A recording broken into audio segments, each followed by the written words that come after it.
Good evening, everyone. Welcome to the broadcast this evening. Good evening, sir. Good evening, Mr. Moderator. How are you this evening, sir? Fine, thank you. Just well. I was hoping that maybe you would be in space helping to redirect some of the projectiles that were going through there and helping us negotiate in space. No. We sorted that out. It didn't land anywhere. I've done my own job. So we fixed everything. Everything has been fixed. Good evening, sir. So this week I was going to start in Africa, but then some of the developments in the Middle East, I think, warrant us to start in the Middle East, and then we'll work our way back to Africa. So in the lead up to the Iranian attack, we had discussed it, and some people, we thought it was going to happen because of the way the US was warning about it, and so many outlets were talking about it. And then it materialized.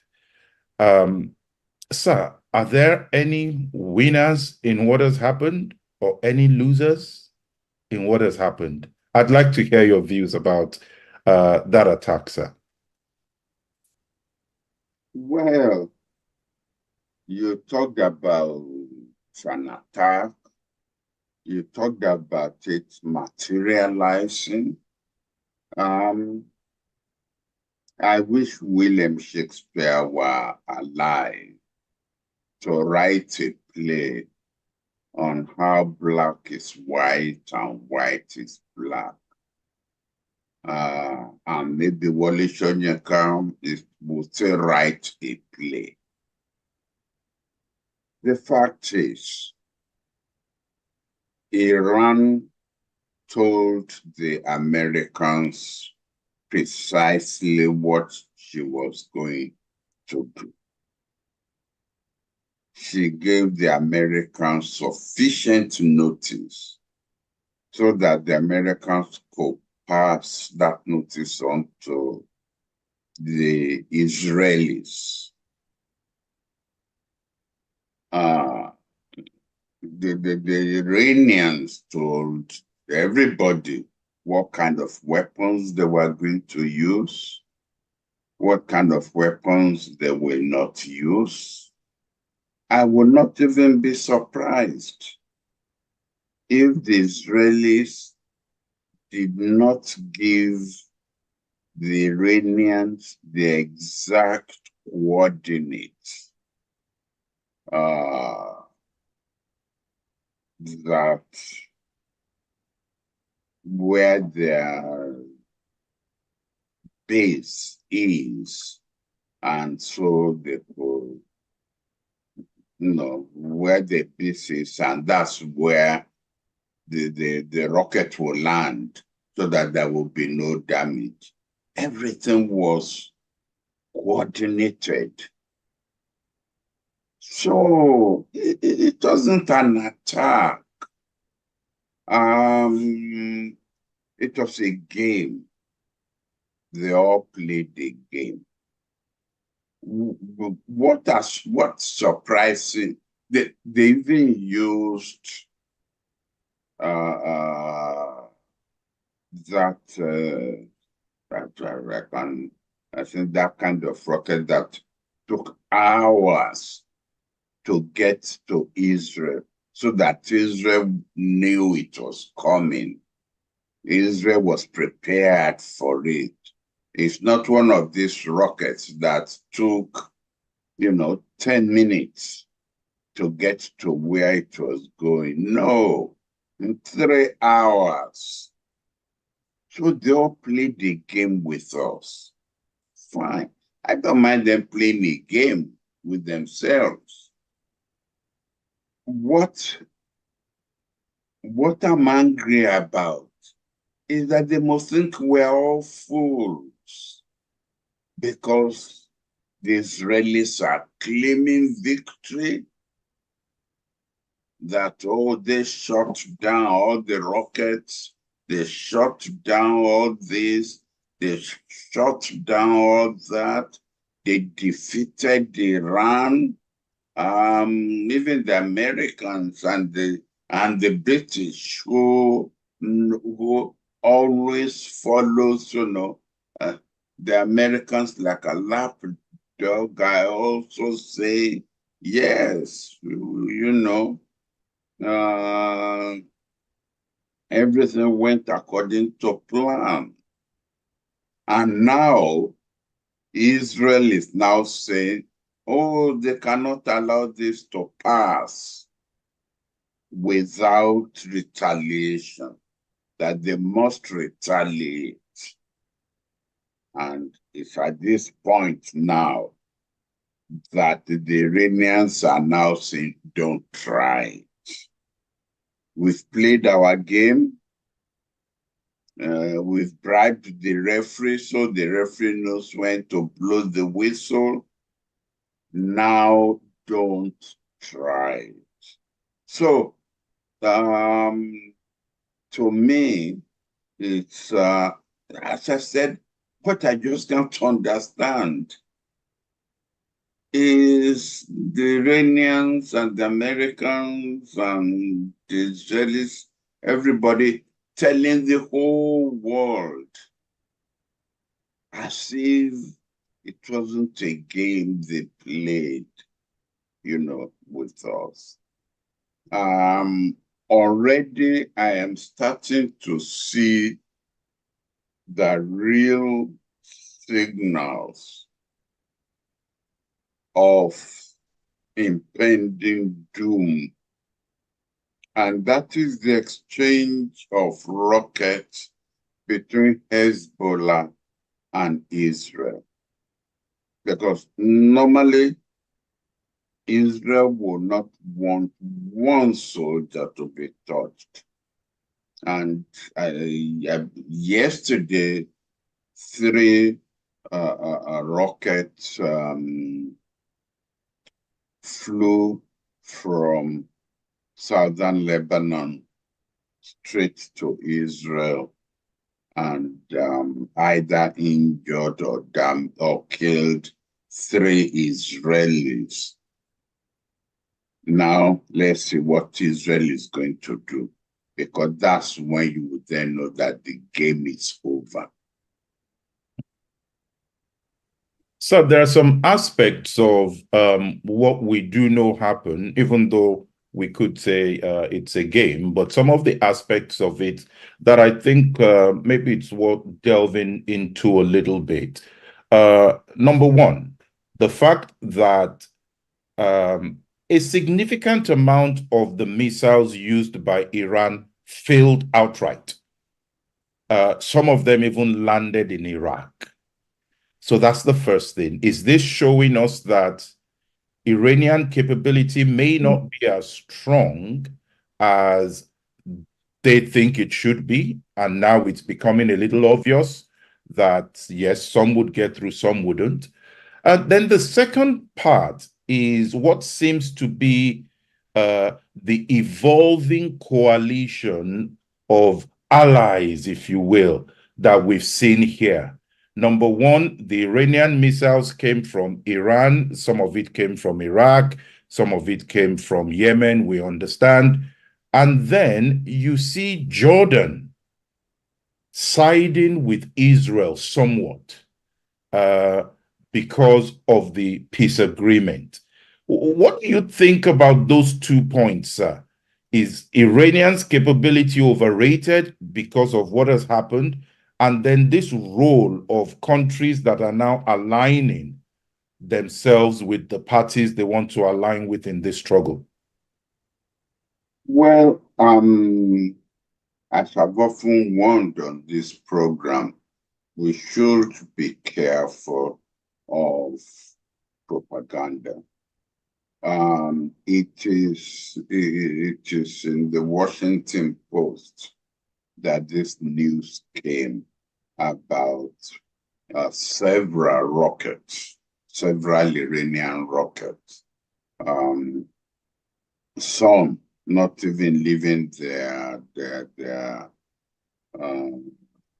post. And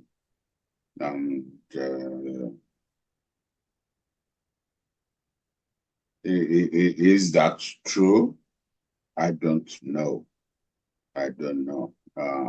But given this war situation, I will not believe whatever comes out from American sources or Israeli sources or Iranian sources for that matter. So that's the first one. The second question, second issue that you've raised, I think there are two explanations. The first explanation is that Jordan was betrayed once. The last war that was fought, Jordan was told by Syria and by Egypt that they were winning, that already their planes were over Israel, that everything was according to plan, whereas by that time, Israel had already destroyed Egyptian plane on the ground. So I won't be surprised if there is caution this time on the part of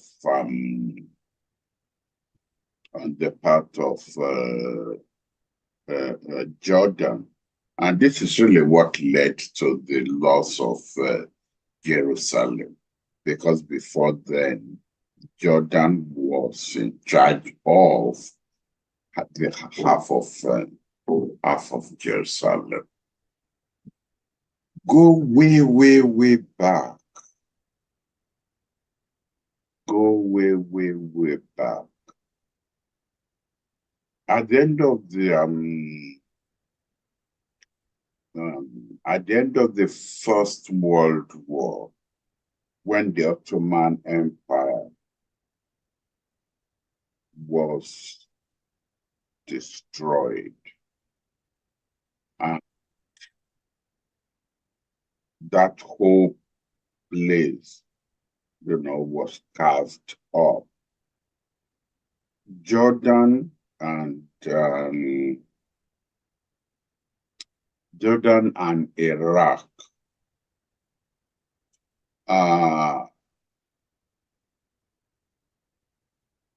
was divided into monarchies.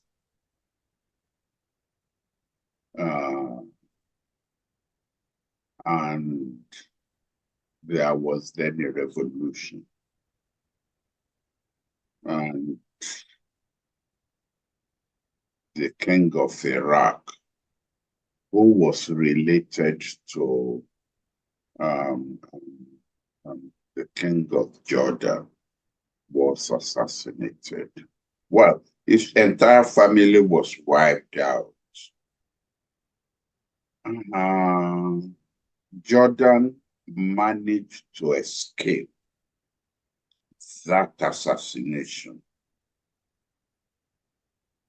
by the forces of which even Saddam Hussein was part.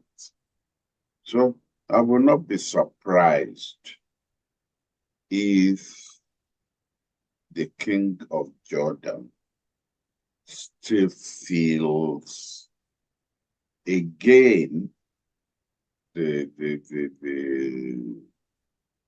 assassination of his cousin, and therefore was not going to have anything to do with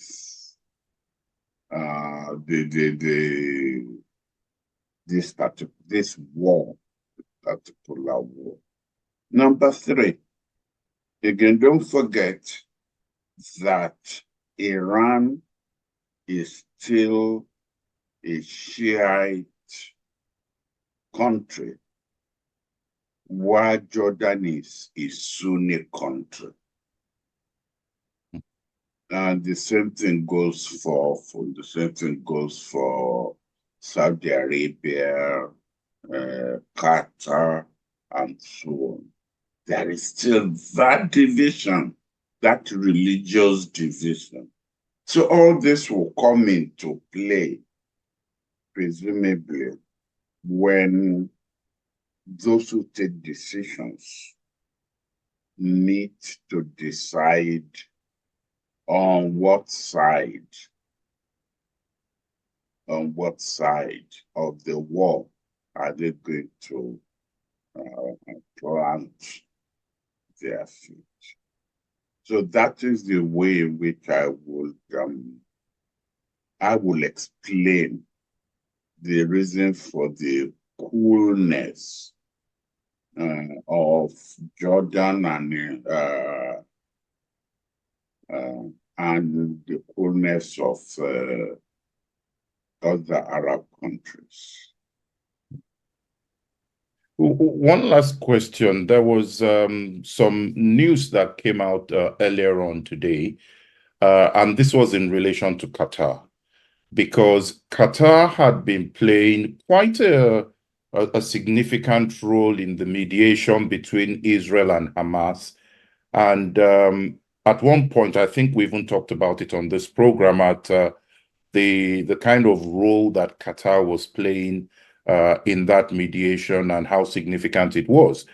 But earlier on today, I believe, there was a release by the Qatari Prime Minister, and then the Foreign Minister supported that some people were using Iran's position for political gain, and Qatar's position for political gain, and that Qatar was now going to reevaluate the position they held with regards to mediation.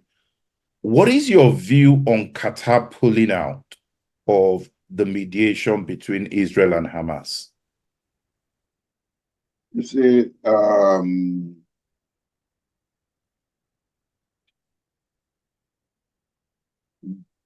often United States politicians are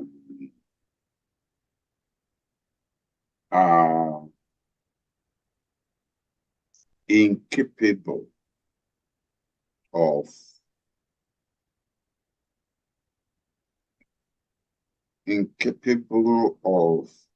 walking that middle line. It's either you are for us or you are against us. I recall Bush the younger, after you had the plane that flew into the tower, saying, for this war, it's either you are with us or you are against us. They are incapable, or it's like mentally they cannot, they cannot, because, I mean, Qatar has a big base, a big American base there. Yes, the same Qatar hosts Hamas leaders. And it was able to play this mediatory role when this problem started. They were there to pass messages on from one side to the other. And both sides trusted them insufficiently enough. You often need an interlocutor. But no, the Americans want you to be either for them or against them, in which case there are no interlocutors. In which case, if you need to pass on a delicate message, there's nobody. There's nobody. And after, I mean, you know, why should Hamas trust Qatar? Why? Because from past experience, they've seen that they will not betray them. The same thing also with the United States administration, because this talk, you know, calling attention or, you know, calling attention to the or starting to distrust Qatar did not come from Biden administration. It came from the Israeli side. So this is not the first time we will hear of this. It came from the Israeli side. Well, we don't know because these are all, again, to go back to what I said earlier, the games that people play, you know, maybe the Israelis wanted Qatar to betray Hamas leaders or Hamas secrets. And Qatar said, no, we can't do that. And still expect to be trusted. And because of that, you then start playing, showing distrust.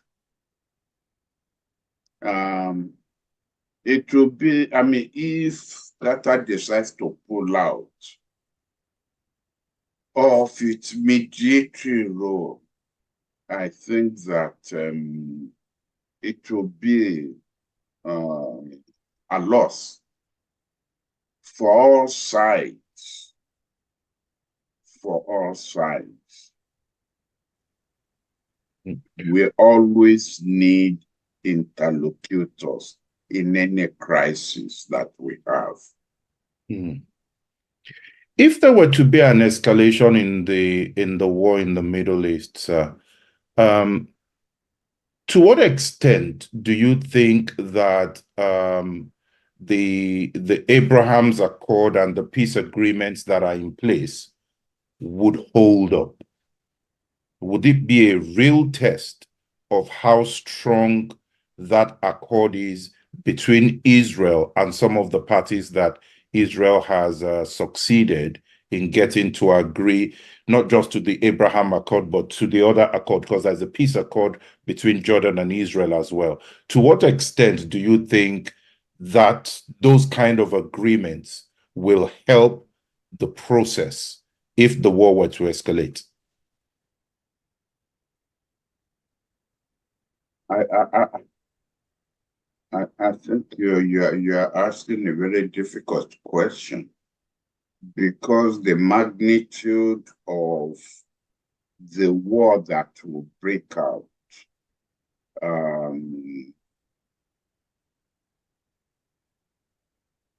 is such that all of these other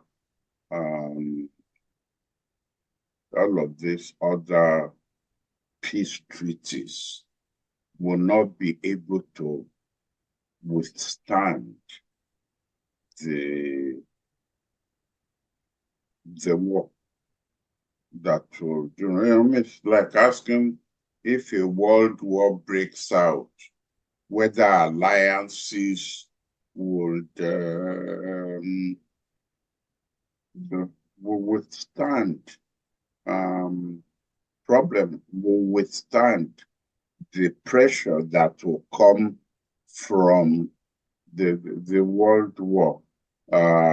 Because if this gets out of hand, even though the Americans have said they are not going to put their boots on the ground, and they've been warning Israel to take it easy. Everybody's been warning Israel to take it easy, to de-escalate. Even the Secretary General of the United Nations still says so today. But it depends on what the reaction from Iran. If Israel decides to retaliate, what will be the gradation of the retaliation? And what will then be the interpretation, the assessment by Iran as to what their own reaction should be? In any case, frankly, I don't think we need to try an assessment of the many alliances with the Arab countries. The important ones is going to be the United States. Number one, how far Israel will go, through what will be the reaction of the United States, and three, what will be the reaction of Iran. We said so on this program last week that even though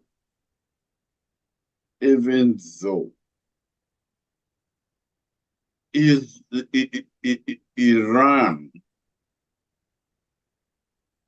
is not powerful enough to withstand Israel, I personally don't believe that Hezbollah, Iran, Hamas, I don't believe that those three will not overrun Israel. How big is Israel? Of course, I said the United States will jump in, and it's just going to be a bloody holy war there. But the range of the rockets that Iran has, it can reach Israel.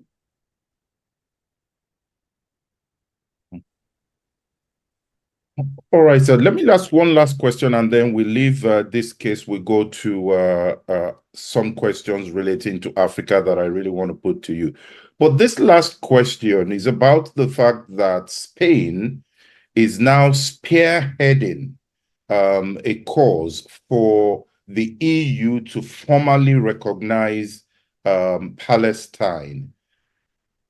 And not only that, it's been able to convince a few other countries, Ireland, Malta, Slovenia. Some of these countries are now starting to come together to support the Spanish push to have Palestine to be recognized officially as a state. Why now? And what do they expect to get out of that?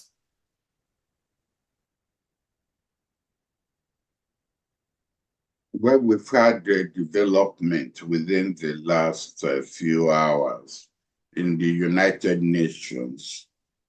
As usual, the United States has vetoed the application of Palestine for membership.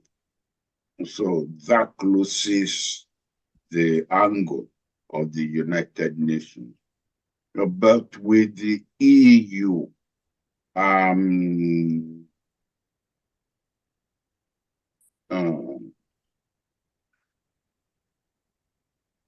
the position of France is going to be critical. The position of Egypt, no, not Egypt, the position of Italy is going to be critical.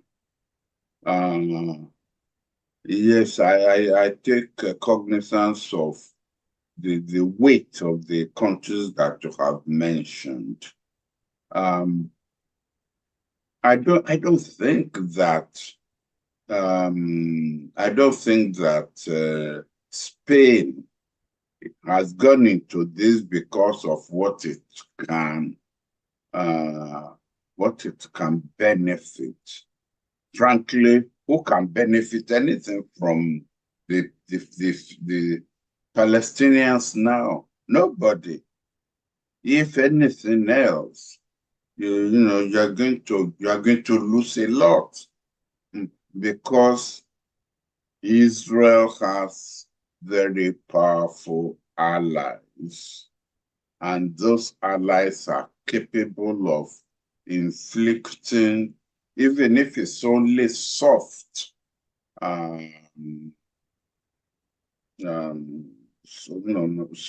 soft damage on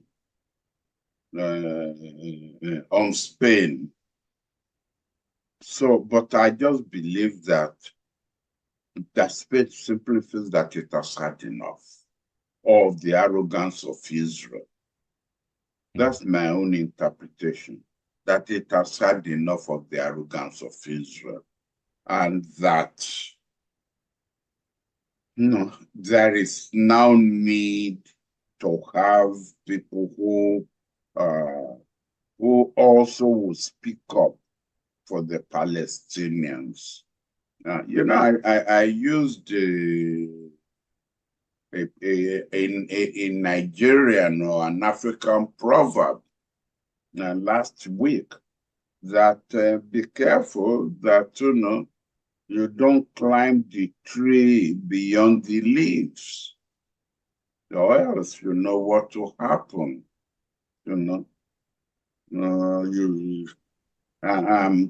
People, a lot of people in Europe feel that actually the arrogance of Netanyahu is simply beyond what they can tolerate. Ambassador Lewusa, you've got your hand raised. Please unmute yourself.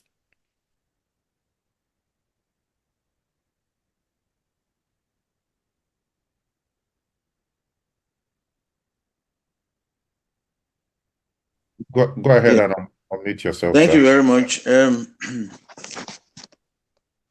due respect to our Honorable Minister, I think he seems to overemphasize the power of Israel in the Middle East, as if the others don't also have the ability to have a coalition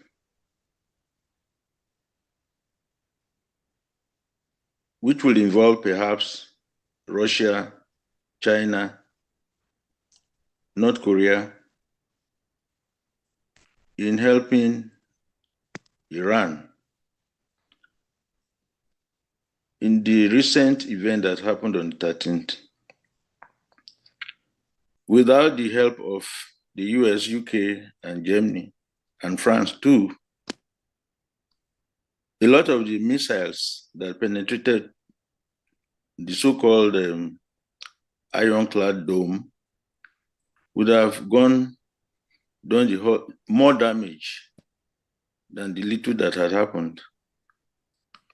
So I believe that Israel alone, even though Netanyahu is now saying that they should leave the decision of retaliation to Israel, when it comes to the real issue that will involve Iranians' allies, the US will not be sleeping. The US will gather the so-called group of 7, which they had done, which Biden was doing during the recent issue. And so they will come again to support Israel. And then we have an extended war, the consequences of which one cannot imagine. And so I believe, and perhaps that's why Biden told Israel that they should trade softly and not go in a very terrible, kinetic way that might lead to a world war. Because if Israel is not supported by its allies from the West, and Iran is supported by its own allies and try to overwhelm Israel, Israel may end up trying to use the nuclear power they have against Iran, and perhaps against even the Arab countries around. And that would be a catastrophic war that whose end we don't know. Consequently, I would not continue to overemphasize the power that the so-called power that Israel has. Perhaps Iran did not use its, as I've read and I've heard, its most potent missiles. They just perhaps use this as a kite to see how far it can go, while the very potent ones are kept waiting for the raining day. We should not also lose hope. I keep on saying it, as I said it last week, of continuous use of the Security Council, even if the veto keeps on going on by America. The rest of the world should not sleep, because if this thing goes beyond the control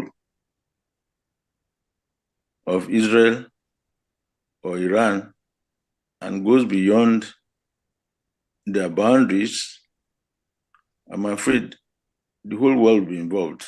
And so the world has to nip it in the bud now before it is too late. We should not put ourselves in a state of regret. So both the United Nations Security Council and the GA should come seriously in dealing with this issue. They should not look at it as a war between Israel and Iran. By the time Israel retaliates, it may end up being a world war. Thank you, sir. Thank you very much for that, sir. Dr. Thomas, I see your hand up. I'll come to you in a minute.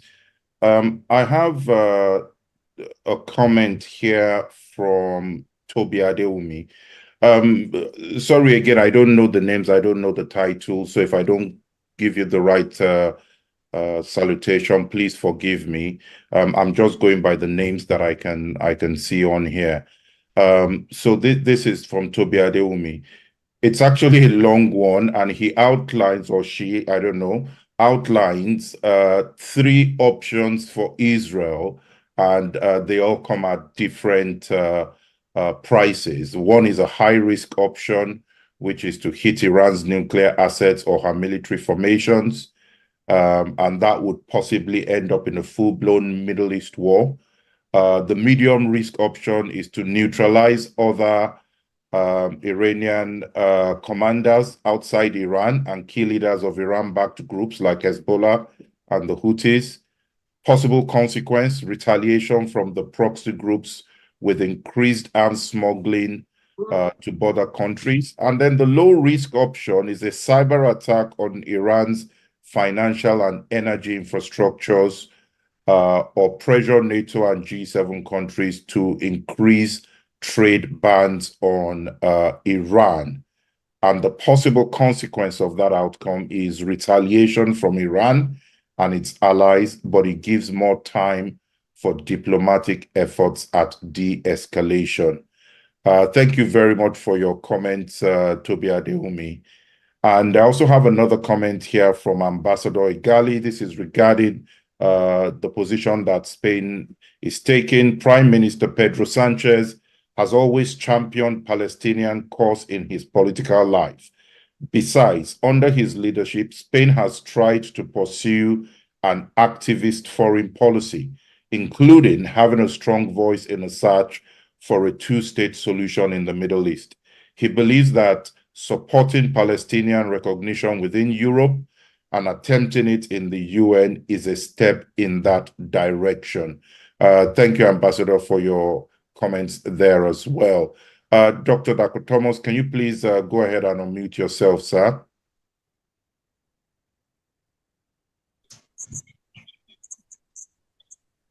Yeah, I'm not too sure if I'm the only person experiencing this hiccups. You know, the voice will come and then it will go. It will come, it will go. But let me just continue and see if I will flow with the move. The first one is I'm sorry I came late. But the first one is my position on Iran's attack. I believe that Iran shouldn't have carried out that attack on Israel's soil. The retaliation was not, the retaliation was disproportionate in the sense that if your embassy was attacked in Damascus, which is in Syria, I was expecting that you look out for Israel's embassy that you can do most. But when you attack their soil, then you are creating a disproportionate retaliatory action, and which is causing the problem now. I'm so sure that if they had attacked Israel's embassy anywhere in the world, or anywhere, any part of the world, Israel's reaction would have been different. They would not have been contemplating attacking Iran's territory directly now. That, to me, is proportionate. But to now beg Israel or to now appeal to Israel not to retaliate, I believe that it was because the US knew and saw that Iran did not achieve its objective in terms of the number of targets that they actually wanted to hit. And they believed that, well, the damage or whatever it was that Iran did was minimal and should not necessitate a reaction or a retaliation from Israel. And that's why they are telling Israel not to. Because I'm so sure that if the casualties had been more than that, I believe they would not be able to hold Israel. And then two, we should also note, you should be mindful of the fact that Israel is fighting an existential battle, and they don't care what their allies say. And that's what I keep telling Prof, that look, if these people, yes, Prof keeps calling it arrogance, but the fact is these people are desperate. They are desperate. And they know that they are the only ones that will determine their fate, because their allies can decide sometimes as a result of the involvement of other allies, like some of the, like Jordan and some other Arab nations that are friendly with US. So US may take their own interest into consideration and then pacify Israel not to retaliate or not to do certain things. But Israel wants to go to do whatever it wants. It does not, the only option left for Israel is to fight to the end. They don't care whether they lose the territory. They don't care whether they kill all of them, because they are fighting an existential battle. So they don't care. They want to go on their own. Yes, as much as possible, they want to listen to their allies, but at the same time, they don't want allies to restrain them from taking their own actions. And that's why Netanyahu keeps saying that, look, leave this thing to us. We are the ones that will determine whether what Iran did warrants a retaliation or not. So you can't be dictating to us because you are our allies and everything. And you can even see, even when there are domestic problems, and Biden was saying that Netanyahu should try and democratize or do some other things. He said, look, just don't pry into our affairs. So it's very intriguing that is the whole thing is like this. As to whether the Iran states or the proxies of Iran, and then I asked I had somebody, I had the comment that Russia, North Korea, and China will join Iran. Well, I understand the kind of arrangement between them, but at the same time, I still want to believe that I'm not sure China will want to jeopardize its own development, particularly the rate of its development now, which is more than any part of the world, any other country in the world, and then just risk that for Iran.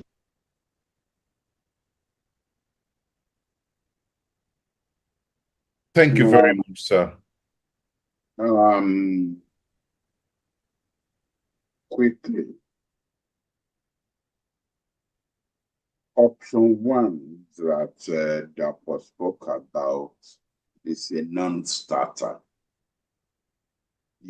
If you hit Israeli embassy on another soil, you are attacking two countries, actually, not just one country, because that embassy is located in another country.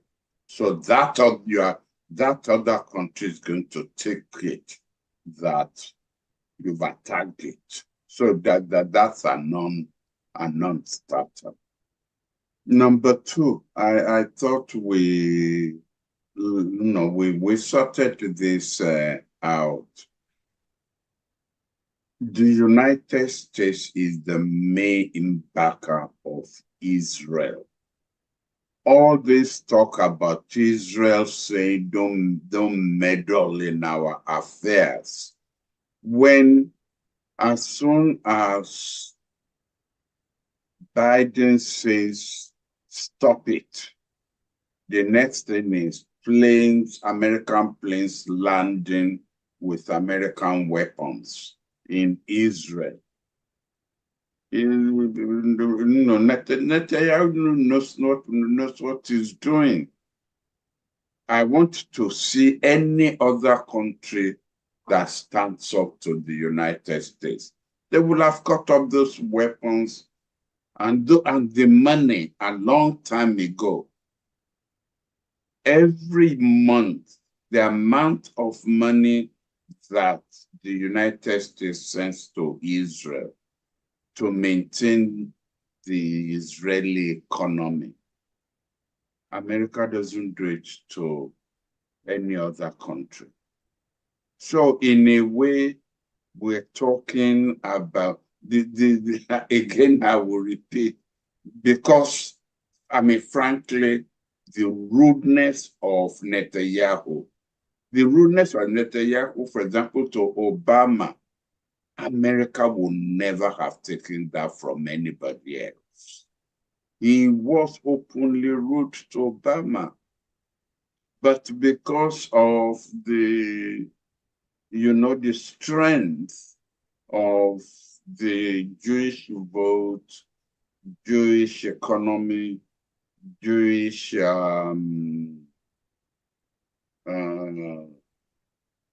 Jewish media, Obama swallowed it and let Netanyahu get away with it, and he's doing the same thing with Biden. They're even inviting him to come and address Congress, not at the invitation of the president, but at the invitation of the speaker. The first time they would do that was to Obama. So I don't think we ought to underestimate the power of Israel over the United States. Or it's only the United States. It's only Israel that has, that that power. So the debate, these days, what we say, the conversation continues. Yes, sir. Let me go to Africa. There is a particular development there that I want to deal with. And I'm going to address this from a position where I'm sure our views are likely to conflict. And it's about leadership in Africa and why our leaders never cease to somewhat recycle the same old names. And this is the issue of Jacob Zuma being cleared in South Africa to run in the forthcoming elections. Is there no other name in South Africa that we can pick on? What is your view on that, sir? Well, I am surprised, but the judiciary of South Africa is a peculiar judiciary in terms of judgments which they give. Don't forget that even Ramaphosa also has a case in court when the judicial panel that was set up over again over a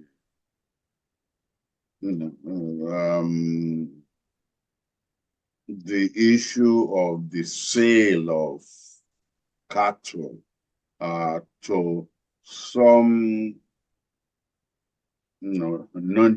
nondescript buyers, which was not proved. The judicial panel found him guilty, and he appealed. He appealed, and that case is still in court. Now, in fact, not just in other countries, Thabo Mbeki will have resigned. And we should not even think of Mandela being involved in that kind of thing. So in a way, Ramaphosa and Zuma built of the same kind. And now the court has ruled that no, Zuma has the right to contest the election, the oncoming election, that he should not be disqualified. The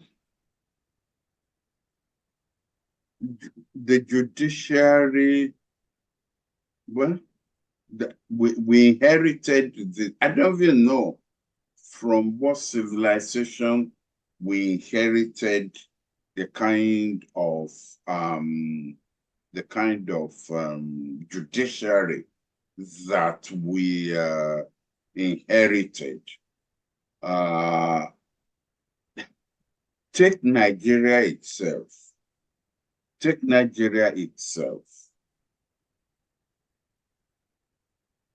You jailed one man 6 months for playing with the currency. against the law. The following week, another man, you granted him bail. And of course, he put on his X, I think that's what they call Twitter now, that money is going to conquer this. And yet people will argue that things are at the discretion of judges. You know, that is the judiciary in the whole world. In the whole world, not just in Nigeria. You will have one judge give one judgment, and another judge will give a contrary judgment. And of course, lawyers will argue that it is at the discretion of the judge. You know, at times I don't understand. Because if it were another profession, you know, I mean, after all, university teaching is a profession. I cannot give a tutu to one of my students and another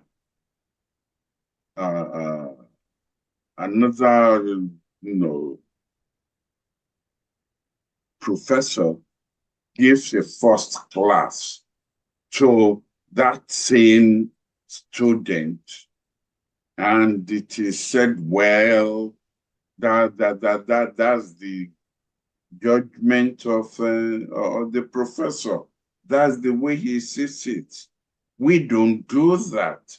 In fact, you will immediately get a third. You will immediately get a third teacher or a third professor, neutral professor, to mark that same script. But when it comes to judiciary, you will say discretion of the judge. So I don't understand, you know, the same thing that happened to Zuma. I'm sure if it goes before another judge, you may get another judgment. But sir, what can we do to the populace? And I'm just using South Africa as an example here. But we're seeing it again and again in Africa, and even outside of Africa, it's the same thing. So it's not an African problem, it's a people problem, where even the electorate still go ahead and vote for people who we know have clear convictions. Maybe they've been to courts, they've been found guilty by a court, but it just doesn't matter. We still vote. How can we change the psyche of people to look at the candidates, pick the right candidates? I'm surprised you are raising that question. I mean, Trump right now is before a judge on a criminal matter, not on a civil matter. And yet, he has supporters who are prepared. They call them the base of Trump. So, as you rightly said, it's not an African matter. I don't know. I don't know why, you know, somebody like Trump, you know, will still have a solid base. And there are other countries. Look at Italy, the man who just died. Well, what's his name? Benisco or something like that. He Belisco. just died. Look at all the atrocities he committed, and yet the Italians kept voting for him. So I don't know.